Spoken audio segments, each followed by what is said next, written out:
എൻ്റെ പേര് ബിൻസി. വീട് പത്തനംതിട്ടയാണ്.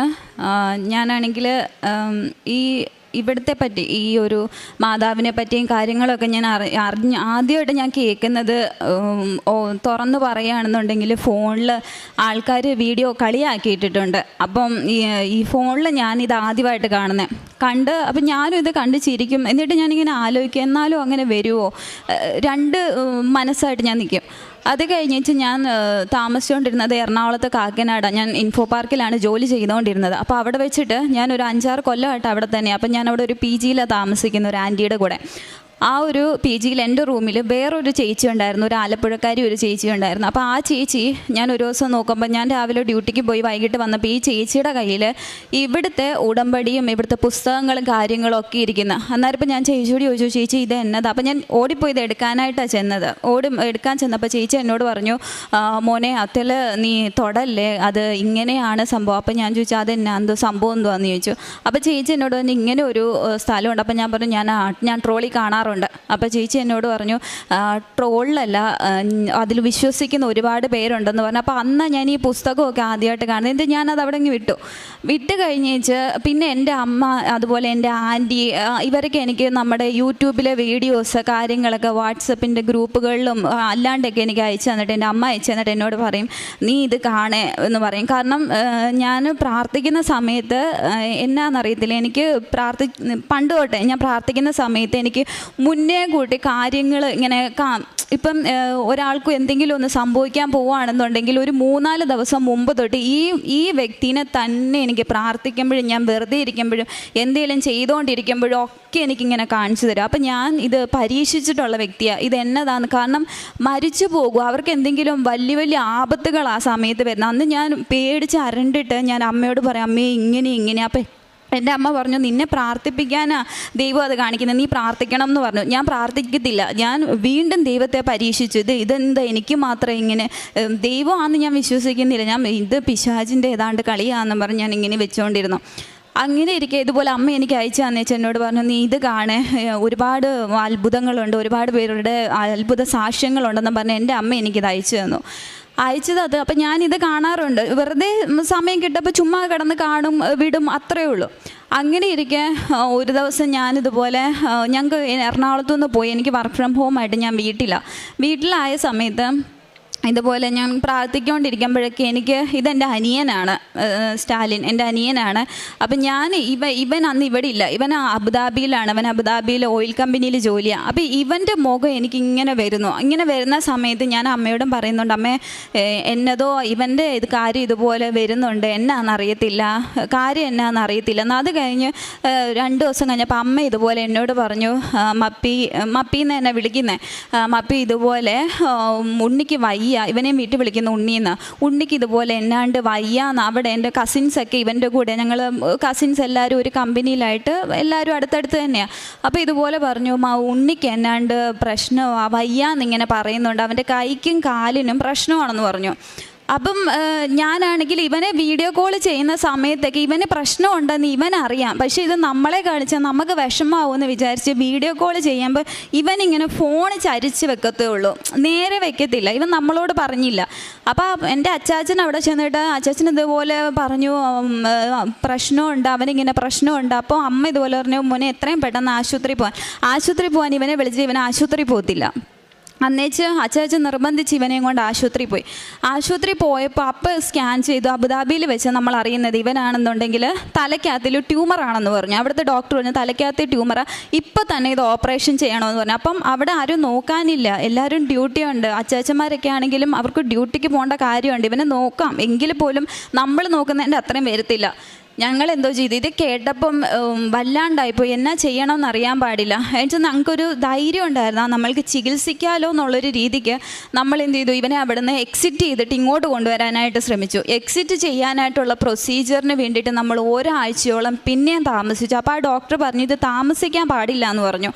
എന്നുവെച്ചാൽ ഞങ്ങൾ ഇവനെ ഒരാഴ്ചയ്ക്ക് ശേഷം ഇവനെ നാട്ടിൽ കൊണ്ടുവന്ന സമയത്ത്, അതായത് ഇവൻ അസുഖമാകുന്ന സമയത്ത് അമ്മ ഇതുപോലെ വീട്ടിലാകെപ്പാടെ ഭയങ്കര വിഷമമാണ്. കാരണം എന്നെക്കാളും 5-6 വയസ്സിന് ഇളയത്, ഇവൻ കുഞ്ഞാണ്. അപ്പം ഞങ്ങൾക്ക് ആകെ വിഷമമായിപ്പോയി, എന്നാ ചെയ്യുമെന്ന് അറിയത്തില്ല. ചികിത്സിക്കാം, നമ്മളെക്കൊണ്ട് ചികിത്സിക്കാം, പിന്നെ ദൈവം വിടുവിക്കണമല്ലോ. അപ്പം ഞാനിങ്ങനെ അതിനേക്ക് മുന്നോട്ട് എനിക്ക് മാതാവിൻ്റെ ഒരു സാന്നിധ്യം, ഞാനിങ്ങനെ രാത്രിയിൽ എൻ്റെ മുറിക്കകത്ത് ഞാൻ ഒറ്റയ്ക്ക് കൊന്ത ചൊല്ലുന്ന സമയത്ത് ഞാനിങ്ങനെ കേട്ടിട്ടുണ്ട്, മാതാവ് വരുമ്പോൾ മുല്ലപ്പൂവിൻ്റെ മണമാണെന്ന് ഞാൻ കേട്ടിട്ടുണ്ട്. അപ്പം ഞാനിങ്ങനെ കൊന്ത ചൊല്ലി ഇരിക്കുന്ന സമയത്ത് ഭയങ്കര മുല്ലപ്പൂവിൻ്റെ മണം, ഭയങ്കര മണം. അപ്പം ഞാനിതുപോലെ രാവിലെ എണീറ്റിട്ട് അമ്മയോടും ഒക്കെ ഞാനിതുപോലെ പറഞ്ഞു, ഇതുപോലെ അമ്മയെ ഞാൻ മാതാവ് വന്നെന്ന് തോന്നുന്നു, ഭയങ്കര മുല്ലപ്പൂവിൻ്റെ മണമായിരുന്നു എന്നൊക്കെ ഞാൻ പറഞ്ഞു. ഇവനെ എയർപോർട്ടിൽ നിന്ന് കൊണ്ടുവരാൻ പോകുന്നതിൻ്റെ 3 ദിവസം മുമ്പ്, അതായത് 6 മാസത്തേക്ക് മുന്നെയാണ് ഞാനിവിടെ വന്ന് ഉടമ്പടി എടുത്തത്. അപ്പോൾ 3 ദിവസം മുമ്പ് ഞങ്ങൾ പോയപ്പോൾ ഞാൻ കാണുന്നത്, ഇവിടുന്ന് പോയ എൻ്റെ അനിയനല്ല തിരിച്ചു വന്നിരിക്കുന്നത്. ഇവിടുന്ന് കൈക്കോ കാലിനോ കണ്ണിനോ ചെവിക്കോ ഒരു പ്രശ്നമില്ലാതെ ഒരു 21 വയസ്സുള്ള ഒരു കുഞ്ഞ് ഇവിടുന്ന് ദുബായി പോയതുപോലെയല്ല, അബുദാബി പോയതുപോലെയല്ല അവൻ തിരിച്ചു വരുന്നത്. ഞാൻ കാണുന്നത് എൻ്റെ അനിയൻ വന്നപ്പോൾ അവൻ്റെ ഈ ഒരു സൈഡ്, ഇങ്ങേ സൈഡ് കോടിപ്പോയി, മുഖം ഒരു സൈഡിലേക്ക് കോടിപ്പോയി. അവന് ഈ കണ്ണിന് കാഴ്ചയില്ല, ഈ ചെവി കേൾക്കത്തില്ല, ഇവന് ഈ കൈ അനക്കത്തില്ല, ഈ കാലനക്കത്തില്ല, അവൻ മുടന്തി വരുന്നത്. അപ്പം എയർപോർട്ടിൽ നിന്ന് ഇവൻ വരുന്ന കാഴ്ചയെന്ന് പറഞ്ഞു കഴിഞ്ഞാൽ നമുക്ക് സഹിക്കാൻ പറ്റത്തില്ല. ഞാനുണ്ട്, എൻ്റെ അപ്പനുണ്ട്, അമ്മയുണ്ട്. ഞാൻ അപ്പം കരയാണ്ട് നിൽക്കും, അപ്പനും അമ്മയും കരഞ്ഞു പോയി, ഞാനും കൂടെ കരഞ്ഞ് ഞാരി പിടിച്ച് നിൽക്കും. എന്നിട്ട് ഞാൻ മനസ്സിൽ ഞാൻ അമ്മ മാതാവിനെ വിളിച്ചു, എനിക്ക് ധൈര്യം തരണേന്ന്. എന്ന് ജീവൻ വന്ന് വണ്ടിയിൽ കയറി നമ്മളവിടെ നിന്ന് ഒരു പ്രൈവറ്റ് ഹോസ്പിറ്റലിൽ ട്രിവാൻഡ്രത്ത് ഇവൻ വന്ന് ഇറങ്ങുന്നത്. ഒരു ഹോസ്പിറ്റലിൽ കൊണ്ടുപോയപ്പോൾ അവിടുത്തെ ഡോക്ടർ ചെക്ക് ചെയ്തിട്ട് പറഞ്ഞു, ഇവന് സ്ട്രോക്ക് വന്നതാണെന്ന് പറഞ്ഞു, മൈനർ സ്ട്രോക്ക് എന്തോ വന്നതാണെന്ന് ആൾ ചെക്ക് ചെയ്തിട്ട് പറഞ്ഞു. അപ്പോൾ എല്ലാവരും നമ്മളിവന് അസുഖമാണെന്ന് കസിൻസിനോട് എല്ലാവരോടും പറഞ്ഞപ്പോൾ എല്ലാവരും പറഞ്ഞു, തിരുവനന്തപുരത്ത് ശ്രീചിത്ര എന്നൊരു ഹോസ്പിറ്റലുണ്ട്, ന്യൂറോയ്ക്ക് ഏറ്റവും ബെസ്റ്റ് ഹോസ്പിറ്റലാന്ന് പറഞ്ഞു. അപ്പം അവിടെ റെഫറൻസ് ഉണ്ടെങ്കിലേ കേട്ടതുള്ളൂ എന്ന് പറഞ്ഞു. നമ്മൾ ഈ പ്രൈവറ്റ് ഹോസ്പിറ്റലിൽ പോയപ്പം ആ ഡോക്ടർ നോക്കിയിട്ട് പറഞ്ഞു ഇവന് സ്ട്രോക്ക് വന്നതാണെന്ന് പറഞ്ഞു. അപ്പം ഞങ്ങൾ പറഞ്ഞു, ഡോക്ടറെ ഞങ്ങൾക്ക് ആ ഒരു ഹോസ്പിറ്റലിലേക്ക് റെഫറൽ ചെയ്ത് തരാൻ പറഞ്ഞു. അപ്പോൾ രാവിലെ 5 മണിയായി. 5 മണി കഴിഞ്ഞു ഇവൻ വന്നപ്പം. എന്നുവെച്ച് ഡോക്ടർ റെഫറൽ തന്നേച്ച് ഞങ്ങൾ എന്ത് ചെയ്തു, ഇവനെയും കൊണ്ട് ശ്രീചിത്ര ഹോസ്പിറ്റലിൽ ചെന്ന സമയത്ത് ഡോക്ടേഴ്സ് ചെക്ക് ചെയ്തു. രാവിലെ പോയാൽ ഞങ്ങൾ പാതിരാത്രി 11:30 കഴിഞ്ഞു അവിടെ നിന്ന് ഇറങ്ങാൻ. ചെക്ക് ചെയ്ത് എടുത്ത് കഴിഞ്ഞപ്പോഴാണ് നമ്മൾ അറിയുന്നത്, ഞാനൊക്കെ എൻ്റെ ജീവിതത്തിൽ പോലും കേൾക്കാത്ത ഒരു അസുഖം, ക്യാവർനോമ എന്ന് പറഞ്ഞിട്ടൊരു അസുഖം, അതെന്താണെന്ന് ഞങ്ങൾക്ക് അറിയത്തില്ല.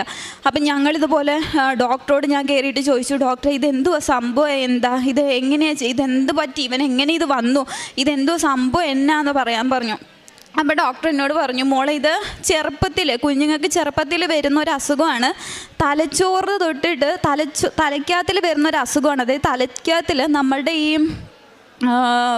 കുമ്പിള പോലെ, അതായത് മുന്തിരി കൊലകൾ പോലെ ഇങ്ങനെ ബ്ലഡ് അല്ലെങ്കിൽ വെള്ളം ഇങ്ങനെ ക്ലോട്ട് ചെയ്യും ഞരമ്പിനകത്ത്. അപ്പോൾ ഇവനത് വന്നത് മെയിൻ സ്ഥലത്താണ്, നമ്മുടെ തലയ്ക്കകം തൊട്ട് കാല് വരെ പോകുന്ന ഒരു മെയിൻ ഞരമ്പുണ്ട്. ആ മെയിൻ ഞരമ്പിൻ്റെ സൈഡിൽ തലച്ചോറിനകത്താണ് ഇവനിത് വന്നേക്കുന്നത്. അപ്പം ഈ രോഗമുള്ള കുട്ടിക്ക് ഒരു 22 വയസ്സൊക്കെ ആകുമ്പോൾ, 21-22 വയസ്സാകുമ്പോഴേ ഇതിൻ്റെ സിംറ്റംസ് പുറത്ത് കാണിക്കത്തുള്ളൂ. അപ്പോൾ ഇവൻ ആ പ്രായമായപ്പം ഇവൻ്റെ സിംറ്റംസ് പുറത്ത് വന്നത്. എന്ന് വെച്ചാൽ ഞാനാണെന്നുണ്ടെങ്കിൽ ഡോക്ടർ ഇത് എന്താ ചെയ്യും. അപ്പം ഇത് ഈ അസുഖം വരുന്നതെന്ന് പറഞ്ഞാൽ 1000-1-2 പേർക്കേ വരുത്തുള്ളൂ ഈ അസുഖം. അപ്പം ഡോക്ടർ എന്നോട് പറഞ്ഞു, മോളെ ഒരു 6 ആഴ്ചത്തേക്ക് നമുക്ക് ടാബ്ലറ്റ് കഴിച്ചിട്ട് നോക്കാം, എന്നിട്ട് കുറവില്ലെങ്കിൽ നമുക്ക് ഓപ്പറേഷൻ ചെയ്യാമെന്ന് പറഞ്ഞു. ശരിയെന്ന് പറഞ്ഞു. എന്നിട്ട് ഞാൻ എന്ത് ചെയ്തു, അവന് മെഡിസിനൊക്കെ മേടിച്ച് വെച്ച് ഞങ്ങൾ വീട്ടിലോട്ട് പോന്നു കഴിഞ്ഞേച്ച് ഒരിടത്ത് മാത്രം റെഫറൽ വേണ്ട, വേറെ എവിടത്തേലും ഒന്നും കൂടെ കാണിക്കാമെന്ന് പറഞ്ഞിട്ട് ഞങ്ങൾ എന്ത് ചെയ്തു, വേറെ അറിയപ്പെടുന്ന ഒരു ഹോസ്പിറ്റൽ പത്തനംതിട്ടയിൽ നമ്മൾ കൊണ്ടുപോയപ്പോൾ അവിടുത്തെ ഡോക്ടർ ഇവൻ എൻ്റെ അടുത്തിരിക്കുക, അമ്മ അപ്പുറത്തിരിക്കുക. എൻ്റെ അമ്മയാണെങ്കിൽ ഹാർട്ട് പേഷ്യൻ്റ്, അപ്പോൾ ആൾക്ക് ഒരുപാട് വിഷമമൊന്നും പറ്റത്തില്ല. അമ്മ അപ്പുറത്തിരിക്കുക, അപ്പനാണെന്നുണ്ടെങ്കിൽ വെളിയിൽ നിൽക്കുക, ആൾക്കിതൊന്നും കേൾക്കാൻ വയ്യാത്തതുകൊണ്ട് ആൾ വെളിയിൽ നിൽക്കുക വിഷമിച്ച്. ഡോക്ടർ എൻ്റെ മുഖത്ത് നോക്കിയിട്ട് ഇവനിരിക്കെ എന്നോട് പറയാം, ഞങ്ങൾ ഓപ്പറേഷൻ ചെയ്യുന്നതിന് കുഴപ്പമൊന്നുമില്ല, പക്ഷേ ഈ വ്യക്തി ഇനി എണീക്കത്തില്ല, ഒന്നെങ്കിൽ കോമയിലായിപ്പോവും, അല്ലെങ്കിൽ ശരീരം മൊത്തം തളർന്നു പോകും, അല്ലെങ്കിൽ 1% പോലും ഞങ്ങൾക്ക് ചാൻസില്ല ഇവൻ രക്ഷപ്പെടുമെന്ന്, ഒരു ചാൻസും ഇല്ല എന്ന് പറഞ്ഞു. അതായത് ഫാക്റ്റായിട്ടുള്ള കാര്യം ഡോക്ടർ നമ്മളോട് വെട്ടി തുറന്ന് പറഞ്ഞു എന്നുള്ളതാണ് സത്യം.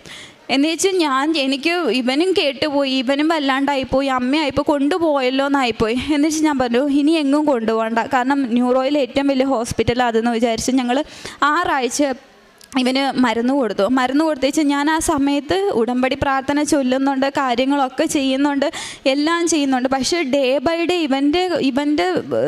ഇവൻ നടക്കുന്നതും ഇവന് ശ്രദ്ധയില്ല, ഇവന് ഓർമ്മയില്ല, ഒന്നുമില്ല. അപ്പോൾ ഡേ ബൈ ഡേ ഇവൻ്റെ കണ്ടീഷൻ വേസ്റ്റ് ആയിക്കൊണ്ടിരിക്കുക. അപ്പം ഞാനിങ്ങനെ ആലോചിക്കുക, എൻ്റെ മാതാവേ, ഇനി എൻ്റെ ഭാഗത്തുള്ള എന്തെങ്കിലും തെറ്റുകൊണ്ടാണോ, ഞാൻ ഇനി ഇതെടുക്കാൻ യോഗ്യയില്ലാത്തതുകൊണ്ടാണോ എൻ്റെ അനിയനെ ഇങ്ങനെ ഒരു സ്റ്റേജിലേക്ക് കൊണ്ടുവന്നത്? അപ്പം ഞാനിങ്ങനെ ഉള്ളിൽ പ്രാർത്ഥിക്കുന്നുണ്ട്, ഞാൻ എന്തെങ്കിലും തെറ്റ് അറിഞ്ഞോ അറിയാതെയോ ഒക്കെ ചെയ്തു പോയിട്ടുണ്ടെങ്കിൽ എന്നോട് ക്ഷമിക്കണേന്ന് പറഞ്ഞ് പ്രാർത്ഥിക്കുന്നുണ്ട്.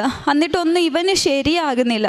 അന്ന് വെച്ചാൽ ഒരു ദിവസം ഇവൻ ഞങ്ങളുടെ വീടിൻ്റെ സ്റ്റെപ്പേന്ന് ഉരുണ്ടടിച്ച് താഴെ പോയി. ഇവനോട് ഡോക്ടർ പറഞ്ഞിട്ടുണ്ട് ഞങ്ങൾ ആരും ഇല്ലാണ്ട് പോവരുതെന്ന് പറഞ്ഞിട്ടുണ്ട്, എങ്ങോട്ടും പോവരുതെന്ന്. ഞാൻ ഉറക്കത്തിൽ നിന്ന് എണീറ്റ് ഇവൻ്റെ റൂമിൽ ചെന്ന്, അപ്പം ഞാൻ നോക്കിയപ്പോൾ ഇവൻ കിടന്നുറങ്ങുക. എന്നുവെച്ചാൽ ഞാൻ അപ്പുറത്തെ റൂമിലോട്ട് പോയ വഴിക്ക് ഇവൻ എങ്ങനെ എണീറ്റ് പോയി എന്ന് ദൈവം തമ്പുരാനെ അറിയുള്ളൂ. ഇവൻ എണീറ്റ് സൈഡിൽ പോയി നിന്ന് ആ സ്റ്റെപ്പിൻ്റെ മുകളിൽ നിന്ന് എനിക്കൊന്ന് ഒരു 10-12 സ്റ്റെപ്പ് ഉണ്ട്, അതിൻ്റെ മുകളിൽ നിന്ന് ഇവൻ ഉരുണ്ടടിച്ച് താഴെ പോയി. ഇവൻ്റെ തലയുടെ ബാക്ക് സൈഡ് ഇത്രയും ഭാഗം പൊട്ടി, അവൻ്റെ ആ ക്യാവർനോമ ഇരിക്കുന്ന സ്ഥലം തന്നെ പൊട്ടി. എന്നിട്ട് ഞങ്ങൾ എന്ത് ചെയ്തു, ഇവനെ എടുത്ത് അടുത്തുള്ളൊരു ക്ലിനിക്കിൽ കൊണ്ടുപോയി കഴിഞ്ഞപ്പം ഡോക്ടറോട് ഇതുപോലെ കാര്യം പറഞ്ഞപ്പോൾ ഡോക്ടർ പറഞ്ഞു, സ്റ്റിച്ച് ഇട്ട് തരാം, നിങ്ങൾ എത്രയും പെട്ടെന്ന് ഈ കുട്ടീനെ നിങ്ങൾ കാണിക്കുന്ന അവിടെ എത്തിച്ചോളാൻ പറഞ്ഞു. ഞങ്ങൾ എന്ത് ചെയ്തു, ഇവനെ കൊണ്ടുവന്നിട്ട് ആ വഴിക്ക് വന്ന് വീട്ടിലോട്ട് കയറി ആ വഴിക്ക് വന്ന് പോകുന്ന വഴിക്കെല്ലാം ഞാൻ മാതാവിനോട് നമ്മുടെ പ്രാർത്ഥന ചൊല്ലിക്കൊണ്ടിരിക്കുക, ജപമാല ചൊല്ലിക്കൊണ്ടിരിക്കുക. എന്നാ ചെയ്യണമെന്ന് ഒരു പിടുത്തമില്ലല്ലോ. അവിടെ ചെന്ന് ഡോക്ടറെ കണ്ട സമയത്ത് ഡോക്ടർ പറഞ്ഞു, ഈ ആളുടെ ബ്രെയിനിൽ ഫ്ലൂയിഡ് ലീക്കായി പോയിട്ടുണ്ട്, അപ്പം തന്നെ ഒരു മൈനർ സർജറി ചെയ്യണമെന്ന് പറഞ്ഞു. എന്നുവെച്ചാൽ ഇവന് ഇങ്ങേ സൈഡിൽ ഇവൻ്റെ ഇവിടെ പാടുണ്ട്, ഇവിടെ മൈനർ സർജറി ചെയ്തു. മൈനർ സർജറി ചെയ്തപ്പോഴത്തേക്കിന് ആളെ ഞാൻ നോക്കിയപ്പോൾ കുഴപ്പമില്ല. അപ്പോൾ എനിക്ക് പിന്നെ ഒരു വിശ്വാസം, അയ്യോ മാതാവ് സഹായിച്ചല്ലോ എന്നുള്ളൊരു വിശ്വാസമായി.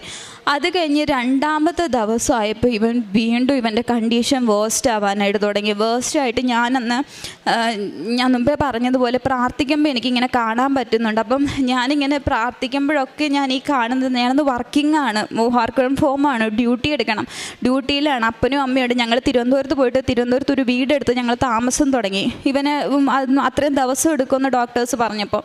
എന്നിട്ട് ഞാനിങ്ങനെ കാണുന്നത്, ഇവനാണെന്നുണ്ടെങ്കിൽ ഇങ്ങനെ കിടക്കുക കട്ടിൽ. എന്നിട്ട് ഒരുപാട് ഇവൻ്റെ പ്രായത്തിലുള്ള മക്കളിങ്ങനെ മരിക്കുക, ആക്സിഡൻറ്റിൽ മരിക്കുക, എവിടെ തിരിഞ്ഞാലും ഇങ്ങനെ മരിച്ച് കിടക്കുന്നത് പോലത്തെ ഒരു ഇതാണ് കാണുന്നത്. അന്നേരം ഇപ്പം എനിക്ക് ഉള്ളിൻ്റെ ഉള്ളിൽ ഭയമായി, കർത്താവെ ഞാൻ അറിയാണ്ട് നിന്നെ പരീക്ഷിച്ച് പോയിട്ടുണ്ട്, ഇക്കാര്യത്തിൽ എന്നെ പരീക്ഷിക്കല്ലേ എന്ന് ഞാൻ ഉള്ളിൽ പ്രാർത്ഥിച്ചിട്ട് ഒക്കെ ഫോൺ എടുത്താലും ആൾക്കാർ വിളിക്കുന്നതും പറയുന്നതും ഒക്കെ ഈ മക്കൾ മരിച്ചു, ആക്സിഡൻറ്റിൽ മരിച്ചു, അതിൽ മരിച്ചു, ഇതിൽ മരിച്ചു എന്ന്. എന്നിട്ട് എൻ്റെ അപ്പൻ്റെ അനിയൻ്റെ ഭാര്യയുണ്ട്, ആൻറ്റി ഇവിടെ ഇരിപ്പുണ്ട്. അപ്പോൾ ആൻറ്റി ഇതുപോലെ ആൻറ്റി എന്നോട് പറയാം, ആൻറ്റിയുടെ മോളുണ്ട്, ചെറിയ കൊച്ച, ഇവരൊക്കെ രാവിലെ തൊട്ട് തന്നെത്താൻ ഇങ്ങനെ കണ്ണിക്കൂടെ വെള്ളം പോയിക്കൊണ്ടിരിക്കുക. ആൻറ്റി എന്നോട് പറയും ഭയങ്കര വിഷമം എന്നോത്തിനാണെന്നറിയത്തില്ല, ഭയങ്കര വിഷമം, എന്നിട്ട് കരഞ്ഞുകൊണ്ടിരിക്കുക. അപ്പോൾ എനിക്ക് മനസ്സിലായി, കർത്താവെ എന്നാണ്ട് ഒരു ആപത്ത് വരുന്നുണ്ട്, എൻ്റെ മാതാവെ ഞാൻ എന്നാ ചെയ്യണമെന്ന് എനിക്ക് അറിയത്തില്ല എന്ന് പറഞ്ഞു. എന്നിട്ട് ഇവന് കൈയും അനങ്ങത്തില്ല, കാലും അനങ്ങത്തില്ല. അപ്പോൾ ഇവന് ഭക്ഷണം വാരി കൊടുക്കാൻ നമ്മൾ വേണം കയറി ചെല്ലാനായിട്ട്. അപ്പം ഞങ്ങൾ ഓരോ സമയത്ത് രാവിലെ അമ്മ പോയാൽ ഉച്ചയ്ക്ക് ഞാൻ പോകും, വൈകുന്നേരം ആകുമ്പോൾ അപ്പൻ പോകും. അപ്പോൾ അന്ന് എനിക്ക് ഒരുപാട് ഡ്യൂട്ടി ഉള്ളതുകൊണ്ട് എനിക്ക് അന്നത്തെ ദിവസം ഇവൻ്റെ അടുത്ത് പോകാൻ പറ്റിയില്ല. അപ്പോൾ അന്ന് വൈകുന്നേരം അമ്മയാണ് 3 സമയത്തും പോയി. അപ്പോൾ അമ്മ ഇതുപോലെ പറയുന്നുണ്ട്, എടി അവന് ഒന്നുമില്ല, അവനൊന്നും ആക്റ്റീവ് അല്ല, അവനൊന്നും അനങ്ങുന്നില്ല, ഒന്നും പറയുന്നില്ല, എടുക്കുന്നില്ല, ഒരു ചലനവും ഇല്ല എന്ന്. ഞാൻ കുഴപ്പമില്ല അമ്മ, അവൻ മെഡിസിൻ്റെ ആയിരിക്കും, ഉറങ്ങുവാന്ന് വിചാരിച്ചു. എന്നിട്ട് അന്ന് വൈകുന്നേരം രാത്രിയിൽ ഭക്ഷണം കൊടുക്കാനായിട്ട് എന്നെ ICUവിലാണ് ഇവനെ കാണാനായിട്ട് കയറി ചെന്നു. അമ്മയാണ് പോയത്.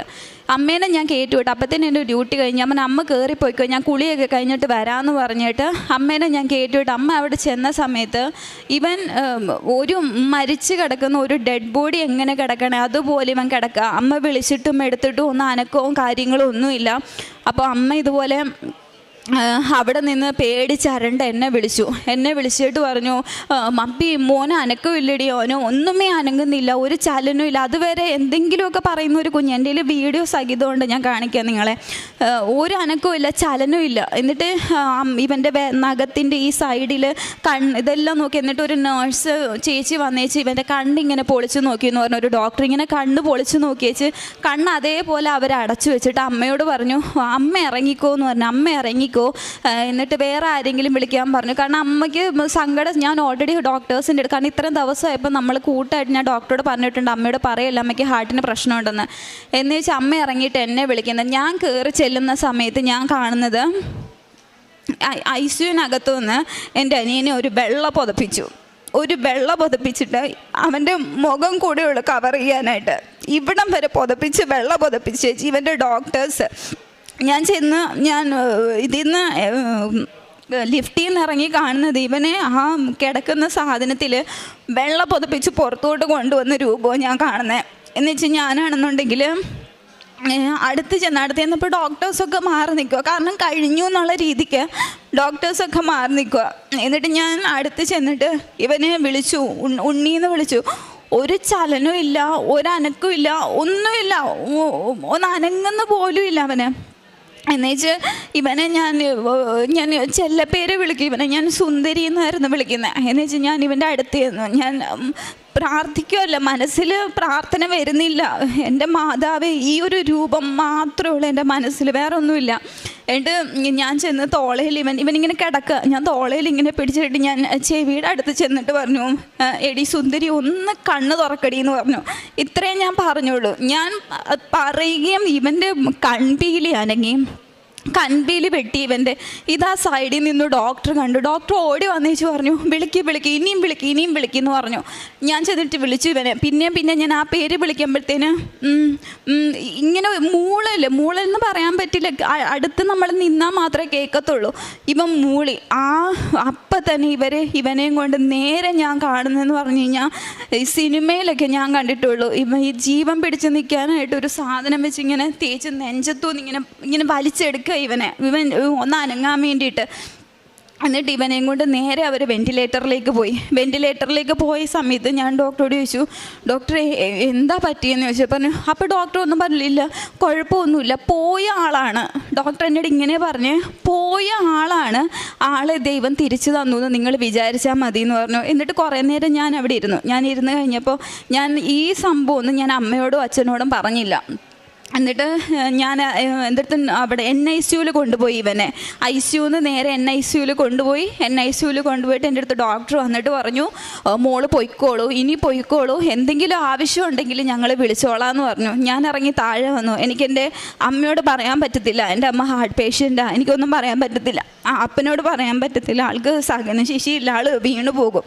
ഞാൻ എൻ്റെ മനസ്സിൽ മുറുകി പിടിച്ചു. ഞാൻ എൻ്റെ മാതാവിനോട് ഞാൻ പറഞ്ഞു, എനിക്ക് എന്നെ സഹായിക്കണം, ഇത് മാത്രമേ പ്രാർത്ഥനയെന്ന് പറയാൻ പറ്റത്തില്ല, എന്നെ സഹായിക്കണമെന്ന് മാത്രം ഞാൻ മാതാവിനോട് മനസ്സിലിങ്ങനെ പറഞ്ഞതിന് ശേഷം ഞാൻ ഇറങ്ങിപ്പോയി. അന്നത്തെ ദിവസം ഉറക്കമില്ല.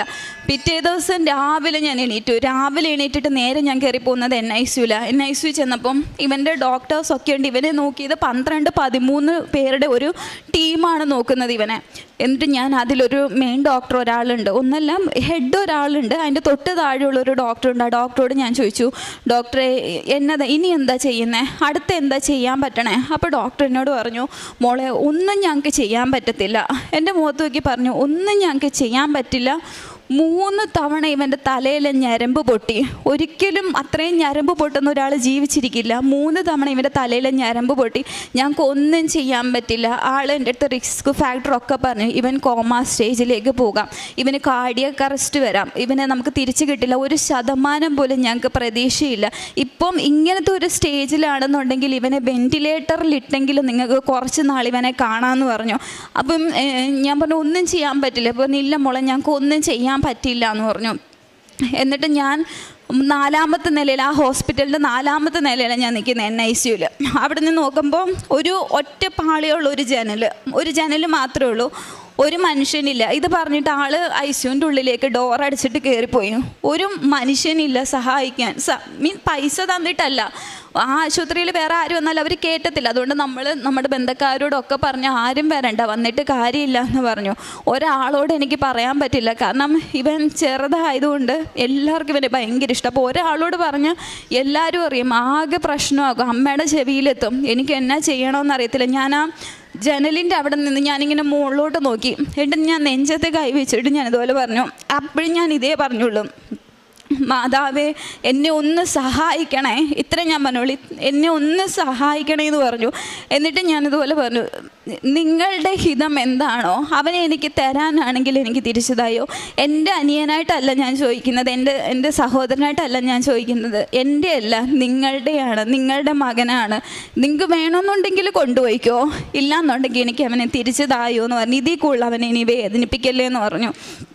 എന്നിട്ട് ഈ ഡോക്ടർ ഇല്ലയെന്നുണ്ട് ഞാൻ ഈ വിഷമിച്ച് ലിഫ്റ്റിൽ ഇറങ്ങി താഴോട്ട് പോവാം. താഴെ ചെന്ന് ഈ ഡോറ് തുറക്കുന്നത് മെയിൻ ഡോക്ടറിൻ്റെ മുന്നിലോട്ടാണ്. അപ്പം ഞാൻ ആ ഡോക്ടറിന്, ഡോക്ടറെ എനിക്ക് 1 മിനിറ്റ് ഒന്ന് സംസാരിക്കണമെന്ന്. അപ്പോൾ ആൾ ധൃതിക്ക് പോവുക വേറെ ഏതോ ഓപ്പറേഷൻ്റെ കാര്യത്തിന്. ആൾ എന്നോട് പറഞ്ഞു, മോൾ എൻ്റെ കൂടെ ലിഫ്റ്റിൽ കയറിക്കോളാൻ പറഞ്ഞു. ഞാൻ ലിഫ്റ്റിൽ കയറിയിട്ട് ഞാൻ ആ ലിഫ്റ്റിൽ വെച്ചിട്ട് ഞാൻ ഡോക്ടറോട് പറഞ്ഞു, അന്ന് എനിക്ക് കരച്ചിൽ വന്നില്ല, എനിക്ക് സങ്കടം വന്നില്ല, എനിക്ക് എവിടെ നിന്ന് ഇത്രയും ധൈര്യം വന്നു എന്ന് എനിക്ക് ഇപ്പോഴും അറിയത്തില്ല. ഞാൻ ആ ഡോക്ടറോട് പറഞ്ഞു, ഡോക്ടറെ എൻ്റെ അനിയനാണിത്, ആള് എൻ്റെ അനിയനാണ്, അപ്പം അടുത്ത് എന്താ? അപ്പോൾ ഡോക്ടർ എൻ്റെ അടുത്ത് മുഖത്ത് നോക്കി പറഞ്ഞു, ഇല്ല ഇനി ചെയ്യാൻ പറ്റില്ല എന്ന് പറഞ്ഞു. ഡോക്ടേഴ്സാണ്, അപ്പോൾ അവരിതുപോലത്തെ ഒരുപാട് കേസ് കണ്ട് അവർക്ക് മരച്ചിരിക്കുന്നവർ, അവരൊന്നും ഇല്ല ചെയ്യാൻ പറ്റില്ല എന്ന് പറഞ്ഞു. ഞാൻ പറഞ്ഞു ചെയ്യണം എന്ന് പറഞ്ഞു. അപ്പോൾ പറഞ്ഞു, ഇല്ലടോ ഞങ്ങൾക്ക് അങ്ങനെ ചെയ്യാൻ പറ്റില്ല, കാരണം ഇത്രയും റിസ്ക് ഉള്ള ഒരു കാര്യം ഞങ്ങൾ ചെയ്തിട്ട് നാളെ എന്തെങ്കിലും സംഭവിച്ചു പോയാലും നിങ്ങൾ ഞങ്ങളെ കുറ്റപ്പെടുത്തും എന്ന് പറഞ്ഞു. ഞാൻ പറഞ്ഞു ഒരിക്കലും ഇല്ല, എൻ്റെ അനിയൻ്റെ കണ്ടീഷൻ എന്താണെന്നുള്ളത് എനിക്ക് വ്യക്തമായിട്ട് അറിയാം, ഒരിക്കലും ഞങ്ങൾ കുറ്റപ്പെടുത്തില്ല എന്ന് പറഞ്ഞു. അപ്പോൾ ഡോക്ടർ അന്ന് എന്നെ കണ്ടപ്പോൾ ഇതിലും ചെറുതാ, അന്ന് എൻ്റെ അടുത്ത് പറഞ്ഞു, അത് മോളെപ്പോലെ ഒരു കുഞ്ഞുകുട്ടി വന്ന് പറഞ്ഞു കഴിഞ്ഞാൽ ഞങ്ങൾക്ക് ചെയ്യാൻ പറ്റത്തില്ല, വലിയ ആൾക്കാരെ വിളിക്കാൻ പറഞ്ഞു. അപ്പോൾ ഞാൻ പറഞ്ഞു, ഡോക്ടറെ എനിക്ക് ഇത്ര വയസ്സുണ്ട്, ഞാനൊരു ടീച്ചറാണ്, ഇവൻ്റെ കാര്യങ്ങളൊക്കെ ടേക്ക് കെയർ ചെയ്യുന്നത് ഞാനാ പറയണം ചെയ്യണം എന്ന് പറഞ്ഞു. അപ്പോഴും ആൾ എൻ്റെ അടുത്ത് പറഞ്ഞു, ഞാനൊന്ന് ആലോചിക്കട്ടെ, ഒട്ടും ചാൻസ് ഇല്ല എന്ന് പറഞ്ഞാൽ ആൾ കയറിപ്പോയി. അപ്പോഴും എൻ്റെ പ്രതീക്ഷ എൻ്റെ കയ്യിൽ നിന്ന് പോയി. ഞാൻ മനസ്സിൽ എൻ്റെ ഓടിക്കൊണ്ടിരിക്കുന്നത് ഒരേ ഒരു വചനം, ഭയപ്പെടേണ്ട ഞാൻ കൂടെയുണ്ട്. എന്നെ ഇത്രയും നിലനിർത്തിയൊരു വചനം, ഇത് പോകുന്നുണ്ട് അതിൻ്റെ കൂടെ, അത് ഞാൻ പറയുകയല്ലേ, എൻ്റെ മനസ്സിൽ കൂടെ ഓടുക. എന്നിട്ട് ഞാൻ ഇതുപോലെ പ്രാർത്ഥിച്ചു, മാതാവേ എനിക്ക് വേണ്ടിയിട്ട് ഒന്ന് സഹായിക്കണം, എനിക്ക് മധ്യസ്ഥം നിൽക്കണം എന്നുള്ള രീതിക്ക് ഞാൻ പ്രാർത്ഥിച്ചുകൊണ്ടിരുന്നു. എന്നിട്ട് താഴെ എത്തി, പ്രതീക്ഷ കൈവിട്ട് പോവുക. റോഡിൻ്റെ അപ്പുറത്ത് എൻ്റെ അപ്പനും അമ്മയും വണ്ടിയിൽ, ഞങ്ങളുടെ കാറിൻ്റെ ഫ്രണ്ടിൽ എന്താണെന്ന് ഉള്ളത് നോക്കാനായിട്ട് നിൽക്കുക. എനിക്ക് അവരോട് ചെന്നിട്ട് പറയാനായിട്ട് പറ്റത്തില്ല, ഇങ്ങനത്തെ കണ്ടീഷനാണ്, അവർ കൈ ഒഴിഞ്ഞു എന്ന് പറയാൻ പറ്റത്തില്ല. ഞാൻ കണ്ണടച്ച് ഇങ്ങനെ പോവാ ഫ്രണ്ടിലോട്ട്. ഞാൻ ആ റോഡ് ക്ലോസ് ചെയ്ത് അപ്പുറത്തും പോണേക്ക് മുന്നേ നമ്മുടെ മൊബൈൽ നമ്പറും പേരും അവിടെ കൊടുക്കും.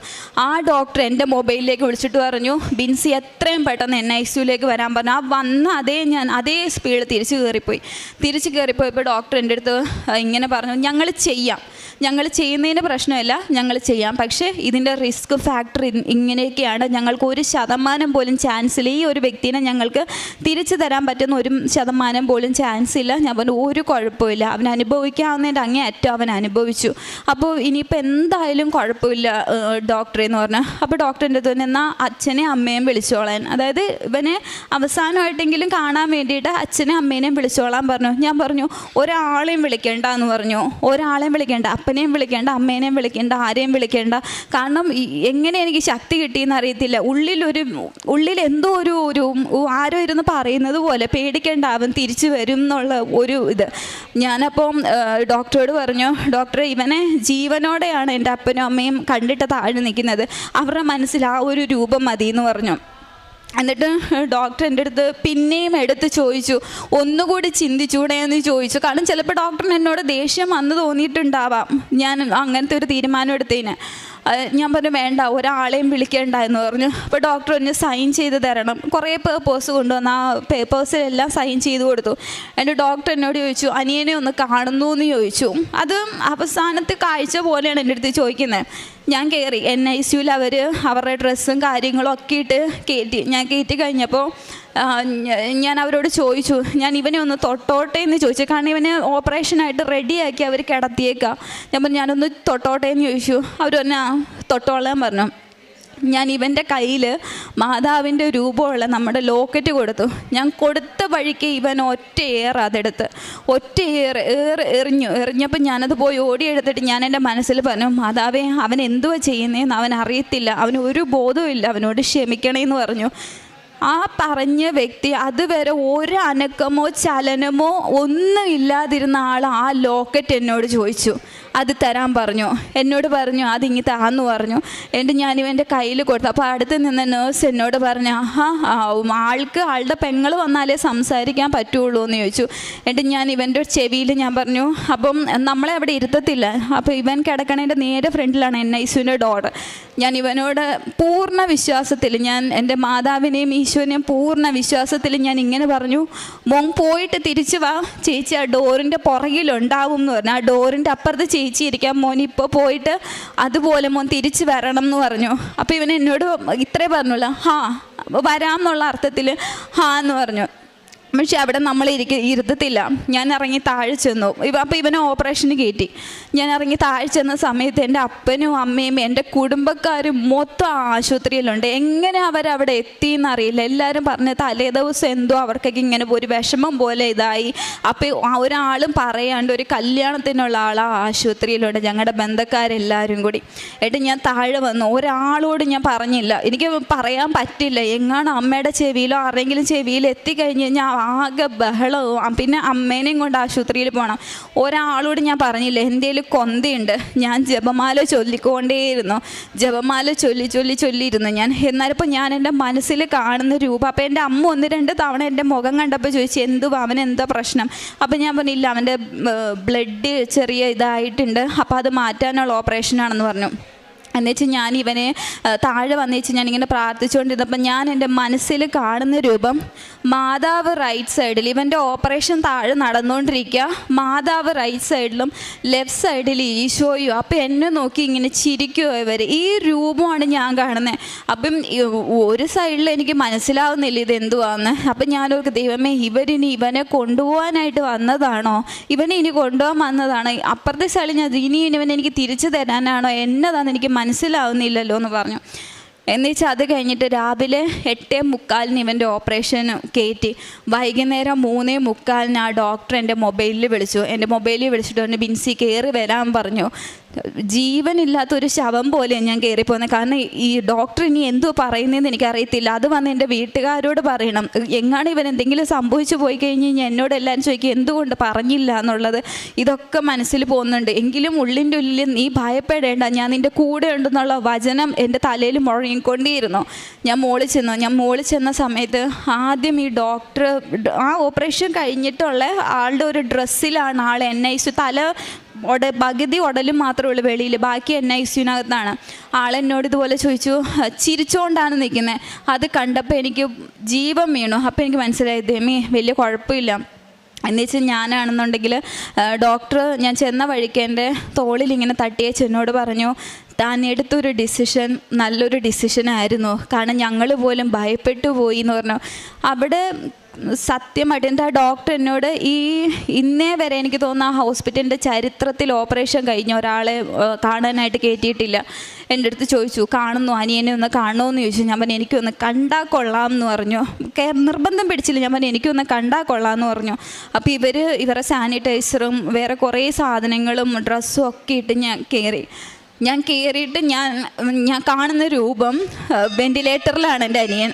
വെൻറ്റിലേറ്ററിൽ കിടക്കുന്ന എൻ്റെ അനിയൻ്റെ ഇവൻ്റെ ഈ സൈഡ്, ഇത്രയും സൈഡാണ് ഇവർ ഓപ്പൺ ചെയ്തേക്കുന്നത്. ഇവിടെയാണ് സാധനം ഇരിക്കുന്നത്. അപ്പോൾ ഇവൻ്റെ ബ്രെയിൻ ഇവിടുന്ന് ഇങ്ങനെ ഓപ്പൺ ചെയ്യാൻ പറ്റുന്നത് ഭയങ്കര റിസ്ക് ആയതുകൊണ്ട് അവർ ഇത്രയും സൈഡാണ് ഇവരിങ്ങനെ ഓപ്പറേഷൻ ചെയ്തേക്കുന്നത്. ഞാൻ ചെന്ന സമയത്ത് കാണുന്നത് ഇവൻ്റെ തലയുടെ ഇത്രയും ഭാഗം പൊളിച്ച് വെച്ചേക്കുക. ഒരു മനുഷ്യനത് കണ്ടു കഴിഞ്ഞാൽ ഉറപ്പായിട്ടും ബോധം കെട്ട് വീഴും. ഇത്രയും ഭാഗം ഇങ്ങനെ പൊളിച്ച് തുറന്ന് വെച്ചിട്ട് ഇവൻ്റെ തലച്ചോറ് മാറ്റി വെച്ചിട്ട് ഇതിനകത്തുനിന്ന് ഒരു ഓസ് പോലൊരു സാധനം, അതിങ്ങനെ താഴെ ഒരു ജാറ് പോലൊരു സാധനം, അതിങ്ങനെ പമ്പ് ചെയ്തുകൊണ്ടിരിക്കുക. പമ്പ് ചെയ്യുന്ന സമയത്ത് ബ്ലഡ് കൊടുകൂടാ ഇതിനകത്തുനിന്ന് ഒഴുകുക, ബ്ലഡ് ഈ ഓപ്പൺ ചെയ്ത് വെച്ചേക്കുന്ന സ്ഥലത്തുനിന്ന്. അപ്പം ഞാൻ ചോദിച്ചു, ഡോക്ടർ ഇതെന്താ പറഞ്ഞ പ്രഷർ തലയിൽ പോകാണ്ടിരിക്കാനായിട്ടുള്ളതാണെന്ന് പറഞ്ഞു. എന്നിട്ട് ഞാനിത് കണ്ട് അപ്പം താഴെ വന്നിട്ടാണ് ഞാൻ എൻ്റെ അമ്മയോടും എല്ലാവരോടും ഞാൻ പറയുന്നു, ഇതുപോലെ അവൻ്റെ ഫുള്ള് മെയിൻ ഓപ്പറേഷൻ കഴിഞ്ഞു, ഇതുവരെ പ്രശ്നമൊന്നും ഇല്ല എന്ന് പറഞ്ഞു. സമാധാനിച്ചു. എനിക്ക് ഇപ്പോഴും അറിയത്തില്ല, എൻ്റെ മാതാവ് എൻ്റെ കൂടെ ഇരുന്ന് എനിക്ക് ഭയങ്കര ഒരു ശക്തിയാണ് എനിക്ക് തന്നത്. ഒരിക്കലും ഇല്ലാത്തൊരു ധൈര്യവും ശക്തി എനിക്ക് തന്നു. അപ്പോൾ അങ്ങനെ സമാധാനിച്ച് ഞാൻ ഇരിക്കുക. ഞാൻ മാതാവിനോട് നന്ദിയൊക്കെ പറഞ്ഞു. അപ്പോഴും എവിടെയോ എൻ്റെ മനസ്സിൽ എന്തോ ഒരു കരട് കിടക്കുന്ന പോലെ എനിക്ക് മൊത്തത്തിലൊരു സമാധാനം കിട്ടുന്നില്ല. അപ്പോൾ ഡോക്ടർ എന്നോട് പറഞ്ഞു, പിറ്റേ ദിവസം, അതായത് ഇവൻ്റെ ഓപ്പറേഷൻ കഴിഞ്ഞിട്ട് പിറ്റേ ദിവസം ഡോക്ടർ എന്നെ വിളിച്ച് സംസാരിച്ചിട്ട് പറഞ്ഞു, ആളിപ്പോഴും വെൻറ്റിലേറ്ററിലാണ്, കാരണം ഇവന് കാർഡിയക് അറസ്റ്റ് വരാനായിട്ട് ചാൻസ് ഉണ്ട്, അല്ലാന്നുണ്ടെങ്കിൽ ആൾ കോമയിലേക്ക് പോകാൻ ചാൻസ് ഉണ്ട്, അതല്ലെങ്കിൽ ഇവൻ്റെ തലയിൽ ഇൻഫെക്ഷൻ വരാൻ ചാൻസ് ഉണ്ടെന്ന് പറഞ്ഞു. ഇത് മൂന്നുമാണ് അവർ പറഞ്ഞ ചാൻസ്. അപ്പം നമ്മളിങ്ങനെ പ്രാർത്ഥിച്ചുകൊണ്ടേ ഇരിക്കുക, ദൈവമേ വേറൊന്നും വരല്ലേ എന്നുള്ളത്. മൂന്നാമത്തെ ദിവസം ആയപ്പോഴത്തേക്കിന് ഇവൻ കംപ്ലീറ്റ് ആയിട്ട് ഇവൻ്റെ മൈൻഡ് ഫുള്ള് പോയി. അപ്പം ചെക്ക് ചെയ്താൽ പറയണ ഈ ഓപ്പറേഷൻ ചെയ്ത സൈഡ് ഇൻഫെക്ഷനായിട്ട് മെനിഞ്ചറ്റിസ് എന്ന് പറയുന്ന ഒരു അസുഖമായിട്ട് അത് മാറി ഇവന്. അപ്പം നമ്മുടെ പ്രതീക്ഷ പിന്നെ ഇതായി. എന്നിട്ട് എൻ്റെ ഉള്ളിൽ അമ്മയും അച്ഛനും ഒക്കെ ആകെ ഇതായി. ഞാൻ പറഞ്ഞു, ദൈവം കൊണ്ടുപോകാനായിരുന്നെങ്കിൽ ഞാൻ മുന്നമേ പറഞ്ഞു, ദൈവമേ നിങ്ങൾക്ക് വേണമെന്നുണ്ടെങ്കിൽ അവനെ കൊണ്ടുപോയിക്കോ, എനിക്ക് ഒരു പ്രശ്നമില്ല, കൊണ്ടുപോയിക്കോ, പക്ഷെ അവനെ എനിക്ക് തിരിച്ചു തരണേന്ന് തന്നിട്ട് ദൈവമായിട്ട് എനിക്ക് തിരിച്ചു തന്നത്, അവൻ ഉറപ്പായിട്ട് തിരിച്ചു വരുമെന്ന് പറഞ്ഞു. അതുപോലെ കറക്റ്റ് ഒരാഴ്ച അവന് കിടന്നു അതിൻ്റെ ചികിത്സയും കാര്യങ്ങളും ഒക്കെയായി. ഒരാഴ്ച കഴിഞ്ഞപ്പോൾ വിട്ടു. ഇപ്പോൾ അവൻ ഏകദേശം ഫെബ്രുവരിയിലായിരുന്നു അവൻ്റെ ഓപ്പറേഷൻ. ഫെബ്രുവരി ആദ്യ ആഴ്ചയിലാണ് ഓപ്പറേഷൻ. അത് കഴിഞ്ഞിട്ട് അവൻ്റെ ഈ കാഴ്ച പോയ കണ്ണിൻ്റെ കാഴ്ച എൻ്റെ മാതാവ് എനിക്ക് അവന് തിരിച്ചു കൊടുത്തു. കേൾക്കാത്ത അവൻ്റെ ചെവിയുടെ കേൾവി അവന് തിരിച്ചു കൊടുത്തു. അനങ്ങാത്ത അവൻ്റെ കൈ, ആ കൈ ഒന്ന് പൊക്കി കാണിച്ച്, ഈ കൈ അവൻ അനങ്ങത്തില്ലായിരുന്നു, ഈ കൈ മാതാവൻ തിരിച്ചു കൊടുത്തു. ഇതുപോലെ നിൽക്കില്ല.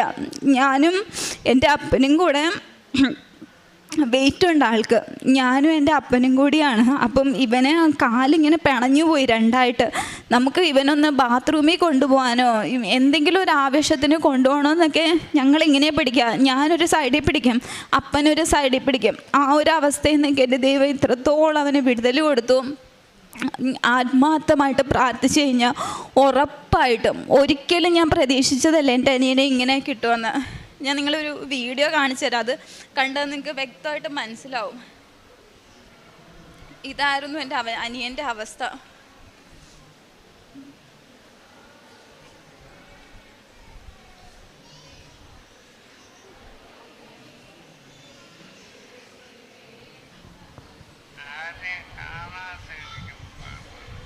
ഒരു ബോധമില്ല ആൾക്ക്, ഒരു ബോധം ഇല്ലാണ്ട് ആൾ സംസാരിക്കുന്നയാ.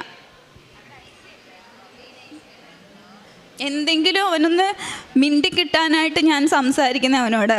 ഇതായിരുന്നു ഇവൻ്റെ അവസ്ഥ. ഈ അവസ്ഥയിൽ നിന്നാണ് എൻ്റെ മാതാവ് എനിക്ക് ഇവനെ ഇത്രത്തോളം തിരിച്ചു തന്നത്. അതിൻ്റെ ഏറ്റവും വലിയ എന്ന് പറഞ്ഞാൽ എൻ്റെ ജീവിതത്തിൽ എനിക്ക് ഒരിക്കലും മറക്കാൻ പറ്റാത്ത ഇവൻ്റെ അനുഭവം ഞാൻ ഒരുപാട് പേരോട് പറഞ്ഞു. ഒരുപാട് പേര്, ഞാൻ ബസ്സിൽ പോയാലും ഞാൻ പറയും, ഞാൻ അന്ന് ആശുപത്രി ഇരുന്നവരോട് പറഞ്ഞു, എൻ്റെ ചേച്ചി, എൻ്റെ കസിൻസ്, എവിടെ പറയാനും എനിക്ക് ഒരു നാണും എനിക്ക് തോന്നാറില്ല. കാരണം അറിയണം, ആൾക്കാരറിയണം ഇങ്ങനെ അത്ഭുതങ്ങൾ നടക്കുന്നുണ്ടെന്ന് മനുഷ്യരറിയണം.